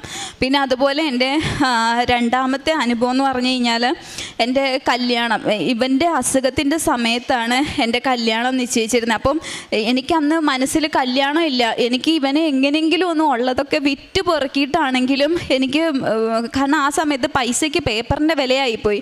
നമ്മുടെ കയ്യിൽ ഇവനെ ചികിത്സിക്കാനുള്ള പൈസ ദൈവം സഹായിച്ചിട്ടുണ്ട്, പക്ഷേ ഡോക്ടേഴ്സ് ചെയ്യത്തില്ല എന്ന് പറഞ്ഞു കഴിഞ്ഞാൽ എല്ലാ മെയിൻ ഹോസ്പിറ്റലുകളിൽ ഞാൻ വിളിച്ചു ചോദിച്ച സമയത്ത് അവരൊക്കെ പറയുന്നത്, അവിടുന്ന് നിങ്ങൾ എങ്ങോട്ട് കൊണ്ടുപോയിട്ടും കാര്യമില്ല, പേപ്പറിൻ്റെ വാല്യൂ ആയിപ്പോൾ. ഞാൻ എൻ്റെ അമ്മ എന്നോട് ചോദിച്ചു, കല്യാണത്തിന്, ഞാൻ പറഞ്ഞു കല്യാണമൊക്കെ അവിടെ നിൽക്കട്ടെ, ഒക്കെ വിറ്റ് പുറക്കിയിട്ടാണെങ്കിലും ഇവനെ ചികിത്സിക്കാമെന്നുണ്ട്. ഞാൻ മാത്രമല്ല, എൻ്റെ കുടുംബക്കാർ മുഴുവൻ പേരും ഞങ്ങളുടെ കൂടെ നിന്നു. ആ സമയത്ത് എല്ലാവരും ഞങ്ങളുടെ കൂടെ നിന്നു. എന്നുവെച്ച് എൻ്റെ കല്യാണത്തിൻ്റെ ആവശ്യം വന്ന സമയത്ത് ഞാനിതുപോലെ എൻ്റെ ഇതിനകത്ത് ആവശ്യങ്ങളിൽ ഞാൻ എഴുതി വെച്ചിട്ടുണ്ടായിരുന്നു. ഞാൻ ഇങ്ങനെയാണ് എഴുതി വെച്ചത്, എനിക്ക് അനുയോജ്യപ്പെട്ടതാണെങ്കിൽ എൻ്റെ മാതാവേ മധ്യസ്ഥൻ നിന്ന് ഇതെനിക്ക് നടത്തി തരണേ എന്നാണ് ഞാൻ എഴുതിയത്. അല്ലാതെ എനിക്ക് തരണം എന്ന് ഞാൻ ഒന്നും എഴുതിയിട്ടില്ല. എന്നുവെച്ച് ആ കല്യാണത്തിൻ്റെ സമയത്ത് ഏറ്റവും ഏറ്റവും ഭംഗിയായിട്ട് എൻ്റെ കല്യാണത്തിൻ്റെ അന്ന് പോലും എനിക്ക് ഏറ്റവും പ്രശ്നം വന്നത്, എൻ്റെ കല്യാണം ചാലക്കുടിയിലായിരുന്നു. ഞങ്ങൾ 2 ദിവസം മുമ്പേ എറണാകുളത്ത് വന്ന് സ്റ്റേ ചെയ്തു. 3:30-ക്കാണ് എൻ്റെ കല്യാണം വെച്ചിരുന്നത്. 3:30-ക്ക് കല്യാണം വെച്ചിട്ട് ഞങ്ങളൊരു വണ്ടിക്ക് ഏർപ്പാടാക്കി. ആ ഒരു പയ്യനാണ് വന്നത്. ആ പയ്യനോട് ഞാൻ ചോദിച്ചു, നിനക്ക് വഴി അറിയാമോ? പറഞ്ഞാൽ എനിക്ക് വഴി അറിയാമെന്ന് പറഞ്ഞു. എനിക്ക് ആക്ച്വലി വഴി അറിയില്ല. അപ്പോൾ എൻ്റെ ഹസ്ബൻഡ് എനിക്ക് ലൊക്കേഷൻ മൊബൈലിൽ ഇട്ട് തന്നു. അതും മര്യാദയ്ക്ക് നോക്കാൻ എനിക്കറിയത്തില്ല. എന്നിട്ട് ഞാൻ ഇത് ഇവൻ്റെ കൊടുത്തിട്ട് ഞാൻ ഇവനോട് പറഞ്ഞു, എടാ ഇത് നോക്കി നീ പോകാൻ പറഞ്ഞു. അപ്പോൾ ഈ പയ്യൻ പറഞ്ഞു, അത് വേണ്ട ചേച്ചി, എൻ്റെ കയ്യിലുണ്ടെന്ന് പറഞ്ഞു. 3:30-ക്ക് നടക്കേണ്ട കല്യാണം എൻ്റേതന്ന് നടന്നത് 5 മണി കഴിഞ്ഞപ്പോഴാണ്. അത്രയ്ക്ക്. എന്നിട്ട് പോകുന്ന വഴിക്ക് വണ്ടി കംപ്ലൈൻ്റ് ആയിട്ട് അവൻ ഞങ്ങൾ റോഡിൽ ഇറക്കി വിട്ടിട്ട് പോയി. കല്യാണ വസ്ത്രവും ബൊക്കയും ഒക്കെ ആയിട്ട് ഞാനും എൻ്റെ അമ്മയും അനിയനും എൻ്റെ ഒരു അനിയത്തിയുണ്ട്, ഞങ്ങളെല്ലാം കൂടെ മെയിൻ റോഡിൽ ഇറങ്ങി നിൽക്കുക. എന്ത് ചെയ്യണം എന്നറിയില്ല. ഞാൻ മനസ്സിൽ പ്രാർത്ഥിച്ചു. എല്ലാവരും കരച്ചില്ല. എൻ്റെ ഉള്ളിൽ എനിക്ക് വിശ്വാസമുണ്ട്. എൻ്റെ അനിയനെ എനിക്ക് തന്നൊരു മാതാവുണ്ട്, എനിക്ക് മധ്യസ്ഥൻ നിന്ന്. ഞാൻ പ്രാർത്ഥിച്ച അതുപോലെ എനിക്ക് അനുയോജ്യപ്പെട്ടതാണെങ്കിൽ മാത്രമേ എനിക്കിത് നടത്താവുള്ളൂ. അപ്പോഴും എൻ്റെ ഉള്ളിൽ എനിക്ക് മുറുകിയ വിശ്വാസം ഉണ്ടായിരുന്നു. എനിക്ക് ഉറപ്പായിരുന്നു ഇത് എനിക്കുള്ളതാണെങ്കിൽ ഇന്ന് എൻ്റെ കല്യാണം നടക്കും. അതിനെൻ്റെ മാതാവ് എനിക്ക് വേണ്ടി എന്ത് വേണമെങ്കിലും ചെയ്യുമെന്നുള്ളൊരു വിശ്വാസം. ഞാൻ റോഡിലിറങ്ങി ബൊക്കയായിട്ട് നിൽക്കുക. വരുന്നവരും പോകുന്നവരും മൊത്തം ഞങ്ങളെ നോക്കുകയാണ്. കല്യാണപ്പെണ്ണ് ഇറങ്ങി മെയിൻ റോഡിൽ നിൽക്കുന്നത്. എവിടെ നിന്നാണെന്ന് അറിയത്തില്ല. ആ ചേട്ടൻ ഏതാണെന്നോ, ആ ചേട്ടൻ എവിടെ ഉള്ളയാണെന്നോ, എങ്ങനെയാണെന്നോ ഒന്നും അറിയത്തില്ല. ഒരു ടാക്സിയുടെ രൂപത്തിൽ എൻ്റെ മാതാവ്, എൻ്റെ ഈശോ എനിക്ക് പോകാനുള്ള വണ്ടി അവിടെ അയച്ചു തന്നു. ആ ചേട്ടൻ ഞങ്ങൾ വന്നിറങ്ങി ഒരു 2 മിനിറ്റ് ആകുന്നതിന് മുമ്പ് ആ ചേട്ടൻ, ഒരു ടാക്സി ചേട്ടൻ ആരാന്നറിയില്ല, കൊണ്ട് ഫ്രണ്ടിൽ നിർത്തി. എന്താ പ്രശ്നം? അപ്പോൾ എൻ്റെ അനിയത്തി പറഞ്ഞു, ചേട്ടാ എൻ്റെ ചേച്ചിയുടെ കല്യാണമാണ്, സമയം കഴിഞ്ഞു എന്ന് പറഞ്ഞു, നിങ്ങൾ കയറാൻ പറഞ്ഞു. അപ്പോഴത്തേക്കിനും എൻ്റെ ഹസ്ബൻഡിൻ്റെ അളിയൻ പകുതി വഴിക്ക് വന്നു. അവിടെ കൊണ്ടിറക്കി. ഞങ്ങൾ കൊടുത്ത പൈസ പോലും ആൾ വാങ്ങുന്നില്ല. ആൾ എവിടുന്ന് വന്നു, ഏതുവഴി പോയി, എങ്ങനെ പോയി എന്ന് എനിക്കറിയില്ല. ഒരു നല്ലൊരു മനുഷ്യൻ, നല്ലൊരു ചേട്ടൻ, അതും മാതാവായിട്ട് കൊണ്ടെത്തിച്ചതാണെന്ന് ഞാൻ വിശ്വസിക്കുന്നു. അതുപോലെ എൻ്റെ അടുത്ത ഞാൻ എഴുതി വെച്ചിരുന്നതെന്ന് പറഞ്ഞു കഴിഞ്ഞാൽ, എൻ്റെ അപ്പൻ എല്ലാ ദിവസവും പള്ളിയിൽ പോകത്തില്ലായിരുന്നു. എല്ലാ ദിവസവും വെച്ചാൽ ഞായറാഴ്ചകളിൽ എൻ്റെ പപ്പ അധികം പള്ളിയിൽ പോകത്തില്ല. അപ്പോൾ എനിക്ക് ഭയങ്കര വിഷമമായിരുന്നു. ദൈവം നമുക്ക് വേണ്ടി ഇത്രയൊക്കെ ചെയ്തിട്ട് ഒരു ദിവസം ഇത്ര നേരം ദൈവത്തിന് കൊടുക്കാനായിട്ട് നമുക്ക് പറ്റത്തില്ല എന്നുള്ളൊരിതായിരുന്നു. ഞാൻ എന്നിട്ട് ഉടമ്പടിക്കകത്ത് വെച്ച് പ്രാർത്ഥിച്ചു, എൻ്റെ പപ്പ എല്ലാ ഞായറാഴ്ചയും പള്ളിയിൽ പോകുന്നതെന്ന്. ഇപ്പോൾ ഞങ്ങളെക്കാളും മുന്നേ രാവിലെ ഉറക്കം എണീറ്റ് ആൾ റെഡിയായി വണ്ടിയും കൊണ്ട് നിൽക്കും. പോകണ്ടേ ആൾക്ക് കുർബാനയ്ക്ക് മുമ്പ് ആൾക്ക് പള്ളിയിലെത്തണം. അതുപോലെ ചെറുതും വലുതുമായിട്ടുള്ള ഒരുപാട് അനുഭവങ്ങൾ പറഞ്ഞു കഴിഞ്ഞാൽ തീരത്തില്ല. അതുപോലെ കഴിഞ്ഞ ആഴ്ചയിലായിരുന്നു ഇവനെ ചെക്കപ്പിന് കൊണ്ടുപോയത്. നമ്മൾ ഓപ്പറേഷൻ കഴിഞ്ഞിട്ടുള്ള ചെക്കപ്പായിരുന്നു. കഴിഞ്ഞ ആഴ്ചയിൽ തിരുവനന്തപുരത്ത് ശ്രീചിത്രയെ കൊണ്ടുപോയി ചെക്കപ്പിൽ എം ആർ ഐ എടുത്ത സമയത്ത് യാതൊരു പ്രശ്നങ്ങളും ഇവനില്ലാന്ന് ആ ഒരു എം ആർ ഐയിൽ നമ്മൾ കണ്ടു. അതുപോലെ ഇവൻ ജോലി ചെയ്തുകൊണ്ടിരുന്ന സ്ഥലത്ത് ഇവന് വയ്യാണ്ടായി നമ്മൾ എക്സിറ്റ് അടിച്ച് കൊണ്ടുപോയത്. അപ്പോൾ അതുപോലൊരു കമ്പനിയിൽ നമുക്ക് ജോലി പിന്നെയും കിട്ടുക എന്ന് പറഞ്ഞാൽ ഭയങ്കര ബുദ്ധിമുട്ടാണ്. അവൻ്റെ കമ്പനിയിൽ നിന്ന് അവനെ വിളിച്ചിട്ട് പറഞ്ഞു, അവൻ്റെ കൈ ശരിയായി കഴിയുമ്പോഴത്തേക്കിന് അവന് തിരിച്ച് കയറി വന്നു കഴിഞ്ഞാൽ അതിലും ബെറ്റർ ആയിട്ടുള്ളൊരു ജോലി വരെ അവന് കൊടുത്തു. ഇത്രയും എനിക്ക് വേണ്ടി ചെയ്തു തന്നെ ഇതെൻ്റെ അനിയനാ. ഇവനെ എനിക്ക് തിരിച്ചു തന്ന മാതാവിന് ഈശോയ്ക്ക് 1000 നന്ദി. പരിശുദ്ധ അമ്മയുടെ മധ്യസ്ഥതയിൽ ഈ അൾത്താരയിൽ സഹോദരങ്ങൾ ഒരുമിച്ച് വന്ന് ഒരുപാട് സാക്ഷ്യങ്ങൾ പറഞ്ഞിട്ടുണ്ടെങ്കിൽ ആ സാക്ഷ്യത്തിൽ ഏറ്റവും ഹൃദയത്തിൽ തട്ടിയിട്ടുള്ളൊരു സാക്ഷ്യം കേൾക്കുവാനായിട്ട് ദൈവം ഇടവരുത്തി എന്നുള്ളതാണ്. അപ്പോൾ ഈ ദൈവത്തിൻ്റെ അച്ഛൻ എപ്പോഴും ആരാധന, ദൈവ തിരുമുൻപിൽ ഇങ്ങനെ സ്ഥിരതയോടെ വിശ്വാസത്തോടെ നിൽക്കുവാനായിട്ട് ഒരാളെ കിട്ടുക എന്നത് വളരെ പ്രധാനപ്പെട്ടതാണ്. അത് ദൈവം ഈ മകളെ പ്രത്യേകമായിട്ട്, ഈ മകളെ അങ്ങനെ വിശ്വാസത്തിൽ വളർത്തിയ മാതാപിതാക്കളെ ഈ സമയം ഓർക്കുന്നു. അപ്പം ആ ഒരു സാഹചര്യം എവിടെയാണ് ഇതിൻ്റെ ഏറ്റവും പ്രധാനപ്പെട്ടതെന്ന് പറഞ്ഞാൽ, ഇങ്ങനെയുള്ളൊരു സാഹചര്യത്തെ ഈ വിശ്വാസത്തിൽ അതിജീവിക്കുക എന്ന് പറയുന്നത് അത് എത്ര എളുപ്പമല്ല. കാരണം ഒറ്റയ്ക്ക് ഇപ്പം ഈ മകളെ ഏറ്റവും കൂടുതൽ പറഞ്ഞു അതാണ്. കാരണം ഇങ്ങനെ മാതാപിതാക്കളുടെയും കൂടെ നിൽക്കുന്ന സഹോദരനെ നടുക്ക് നിന്നിട്ട് ഇത്രയും കാര്യങ്ങൾ ഇത്രയും വിശ്വാസത്തോടെ ഒപ്പിട്ട് കൊടുത്ത് മുന്നോട്ടൊക്കെ പോകണമെങ്കിൽ ഒരു ധൈര്യം. അപ്പോൾ ഈ പരിശുദ്ധ അമ്മയെക്കുറിച്ച് ബൈബിൾ പറയുന്നത്, പരിശുദ്ധ അമ്മയെക്കുറിച്ച് നമ്മൾ വായിക്കുമ്പോഴും നമ്മൾ ധ്യാനങ്ങളും പ്രസംഗങ്ങളൊക്കെ കേൾക്കുമ്പോൾ മാതാവിനെക്കുറിച്ച് പറയുന്നത്, മാതാവ് കടന്നു പോയിട്ടുള്ള കനൽ വഴികളിൽ മാതാവ് എപ്പോഴും ധീരമായിട്ട് നിലനിന്നുള്ളതാണ്. അത് തുടക്കം തൊട്ട് അവസാനം വരെയും മാതാവിനെക്കുറിച്ച് പറയുന്ന സാഹചര്യങ്ങളെല്ലാം ഭയങ്കര ക്രിട്ടിക്കലായിട്ടുള്ള സാഹചര്യങ്ങളാണ്. അത് ഉണ്ണീശോയുടെ കാര്യം തൊട്ട് തുടങ്ങി ഒരു ഹൃദയത്തിലൊരു വാൾ കിടക്കുമെന്ന് പറയുന്നത്, അവസാനം കർത്താവിൻ്റെ കുരിശു മരണം വരെയും ആരുമില്ലാതെ ഒറ്റയ്ക്കൊരു തീരുമാനമെടുത്ത് ആരോടും ഒന്നും പറയാതെ ഹൃദയത്തിൽ സംഗ്രഹിച്ച മാതാവ്. അപ്പോൾ ഈ ഒരു ശക്തി ഉടമ്പടിയിൽ ഒരാൾക്ക് ലഭിക്കുന്നുണ്ടെങ്കിൽ അതിൻ്റെ അർത്ഥം തന്നെ പരിശുദ്ധ അമ്മ ഈ ഒരു വിഷയത്തിൽ ശക്തമായിട്ട് കൂടെ ഉണ്ടെന്നുള്ളത്. രണ്ടാമത്തത്, അതങ്ങനെ വായിച്ചെടുക്കുന്നതിന് പകരം ഈ മകൾ തന്നെ പറയുന്നുണ്ട്, പലപ്പോഴായിട്ട് മാതാവിൻ്റെ ഒരു സാന്നിധ്യം അനുഭവിക്കാനായിട്ട് സാധിച്ചു എന്നും ഈശോയുടെ സാന്നിധ്യം അനുഭവിക്കാനായിട്ട് സാധിച്ചു എന്നും ഉള്ളതും, പിന്നീട് ഉടമ്പടിയിലെ വസ്തുക്കൾ, അത് കാശുരൂപമാണെങ്കിൽ എന്ത് തന്നെയാണെങ്കിലും അത് മാതാവ് ഉപയോഗിക്കുവാനായിട്ട് എനിക്ക് അവനിലേക്ക് എത്തിപ്പം നമുക്ക് ഈ വിശ്വാസത്തെ കൈമാറാനായിട്ട് ഒരു വസ്തു കയ്യിലുണ്ടായിരിക്കുക എന്ന് പറയുന്നത് അത് വളരെ പ്രധാനം. ഇപ്പോൾ ഒരുപാട് വലിയ സാക്ഷ്യങ്ങളിലൊക്കെയും, കാരണം നമ്മൾ ഈ പ്രാർത്ഥിക്കാമെന്ന് പറയുന്നതിനോടൊപ്പം നമ്മൾ വിശ്വാസത്തോടെ ഒരാൾക്ക് എന്തെങ്കിലും കൈമാറുമ്പം ആ വിശ്വാസത്തിന് ഒരു ശക്തി ഉണ്ടെന്ന് ആ വ്യക്തി വിശ്വസിക്കുവാനായിട്ട് ദൈവം ആ വസ്തുവിനെ ഉപയോഗിക്കും എന്നുള്ളത് ബൈബിളിൻ്റെ ശാസ്ത്രത്തിൽ വ്യക്തമാണ്. ഇപ്പം മോശയുടെ കയ്യിൽ വടി കൊടുക്കുന്ന കർത്താവിനെ കുറിച്ച് നമ്മൾ പറയുമ്പോൾ വടിയില്ലാതെ കാര്യം നടക്കുക. അപ്പം ദൈവം ഒരു വിശ്വാസത്തിലൊരു മനുഷ്യനെന്ന നിലയിൽ ടാൻജിബിളായിട്ട് എന്തെങ്കിലും നമ്മുടെ കരങ്ങളിലുള്ളതും അത് വിശ്വാസം പ്രഖ്യാപിക്കുമ്പോൾ അത് ദൈവാനുഭവമായിട്ട് മാറുന്നതും ബൈബിളിൻ്റെ പശ്ചാത്തലത്തിലുള്ള വലിയൊരു സത്യമാണ്. ഉടമ്പടിയിൽ അത് വളരെ വ്യക്തമാണ്. അത് പരിശുദ്ധമ്മ പലയിടങ്ങളിലായിട്ട് കാശുരൂപവും വെന്തിങ്ങായിട്ടൊക്കെ മാതാവ് പലർക്കും ഈ ധൈര്യം കൊടുക്കുന്നുണ്ട്. ഉടമ്പടിയിൽ ഇപ്പം മകൾ പറയുന്നുണ്ട്, അപ്പം ഏറ്റവും അവസാനം അപ്പച്ചൻ്റെ കാര്യം വരെ വന്ന് നിൽക്കുമ്പം ഒരു ദൈവാനുഭവം ഒരു കുടുംബത്തിലുണ്ടാകുമ്പോൾ ദൈവത്തിനോട് കൂടുതൽ കൃതജ്ഞതയുള്ളവരായിരിക്കണം എന്നുള്ളൊരു ബോധ്യത്തിൽ ഈ മകളെ സമർപ്പിച്ച് നിയോഗം നടക്കണം. അപ്പം ഇത്രയും വലിയൊരു അനുഭവം ഉണ്ടായ ഒരു വ്യക്തിക്ക് തൻ്റെ വിവാഹമെന്ന അതും അതിനേക്കാൾ വലിയൊരു, അപ്പം ഒരു പക്ഷേ ഇങ്ങനെയുള്ള ക്രിട്ടിക്കൽ മൊമെൻറ്റിലൊക്കെ എല്ലാം ഹൃദയത്തിൽ സംഗ്രഹിച്ച് പ്രാർത്ഥിച്ച പരിശുദ്ധ അമ്മയുടെ ഒരു ശക്തി ഒരു പക്ഷേ ഉടമ്പടി എടുത്ത് എല്ലാവർക്കും ലഭിക്കുന്നുണ്ട്. പ്രത്യേകിച്ച് ഈ മകൾക്ക് ഇങ്ങനൊരു സാഹചര്യത്തിലൂടെ കടന്നു പോകാനായിട്ട് ദൈവം അനുവദിച്ചു. ഒരു പക്ഷേ ഈ ഒരു ബലം അത് ദൈവത്തിൻ്റെ ഒരു സാന്നിധ്യത്തിൻ്റെ ബലമാണ്. അത് പ്രകടമായിട്ട് വ്യക്തമായിട്ട് അനുഭവിക്കാനും അത് നമ്മുടെ മുമ്പിൽ പറയുവാനും ദൈവം ഇടവരുത്തി എന്നുള്ളതാണ്. ഇപ്പം നമുക്ക് ഇനിയിപ്പോൾ ഈ ഒരു കുടുംബത്തിനോട് ലാസറിനെ ദൈവം ഉയർപ്പിച്ച സുവിശേഷം പ്രസംഗിച്ച ഇവർക്ക് വിശ്വസിക്കാൻ എളുപ്പമാകും. കാരണം നമ്മുടെ ജീവിതത്തിൽ ഒരു അനുഭവം ഉണ്ടാവുന്നത് വരെ, ഇപ്പോൾ ഈ മകൾ തുടക്കത്തിൽ പറഞ്ഞത് ഏതോ ഒരു ട്രോള് കണ്ട് കൃപാസനത്തിൽ വന്നെന്നുള്ള, ഒരു പക്ഷേ അത് ട്രോൾ ഉണ്ടാക്കിയവർക്ക് ചിലപ്പോൾ നന്ദി പറയേണ്ട ഒരു സാഹചര്യം പല സാക്ഷ്യങ്ങളേക്കും ഉണ്ടാകുന്നുണ്ട്. അപ്പോൾ ഒരു പക്ഷേ ഒരു പരിഹാസത്തിൽ നിന്ന് ആരംഭിച്ച്, ഇപ്പോൾ കർത്താവിനെക്കുറിച്ചും പറയണത് തന്നെ, കർത്താവിനെ അവസാനം കുരിശുമരണത്തെ കുരിശ് കിടന്നിട്ട് പോലും പരിഹസിച്ചു എന്നുള്ളതാണ്. കർത്താവിനെക്കുറിച്ച് പറയണത് അത്ഭുതം നടത്താൻ പോയപ്പോൾ അവിടെ കൂടെ, അപ്പോൾ പരിഹാസം ഈ സുവിശേഷത്തിൻ്റെ ഭാഗം തന്നെയാണെന്നുള്ളത് ഏറ്റവും പ്രധാനപ്പെട്ടതാണ്.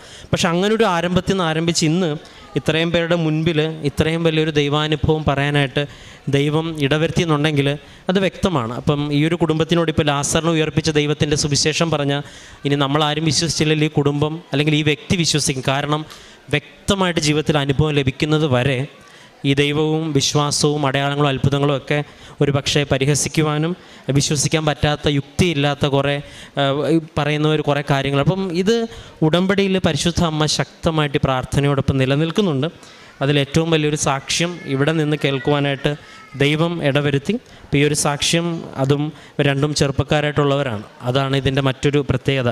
കാരണം ഒരു വിശ്വാസ ജീവിതത്തിൽ എപ്പോഴും ഒരു മാറ്റവും കുറവുണ്ടാകുന്ന ഈ കാലഘട്ടത്തിൽ രണ്ടുപേരും അൾത്താരയിൽ വന്ന് സാക്ഷ്യം പറയാനായിട്ടുണ്ടെങ്കിൽ ഈ പറഞ്ഞതിനപ്പുറം, ഇപ്പം ഞങ്ങൾ പറയുന്നുണ്ട്, പറഞ്ഞതിനപ്പുറം വലിയൊരു കാര്യങ്ങൾ പറയാനുണ്ട്. എങ്കിൽ ഈ സാക്ഷ്യത്തെ പ്രതിയും ദൈവം മരണത്തിനും ഉത്ഥാനത്തിനും മുകളിലുള്ള നാഥനാണെന്ന് ഈ ലോകത്തിന് മുമ്പ് വിളിച്ചു പറയുവാനായിട്ട് നൽകി സാക്ഷ്യത്തിനും പ്രതിയും ഒപ്പം ദൈവം കടത്തിവിട്ട എല്ലാ അനുഭവങ്ങളെ പ്രതിയും നമുക്ക് നിറഞ്ഞ കരങ്ങളടിച്ച് ദൈവത്തിൻ്റെ നാമം മഹത്വപ്പെടുത്താം. അത്യപൂർവ ദൈവാനുഭവങ്ങൾ ഇനി നിങ്ങൾക്കും സ്വന്തം.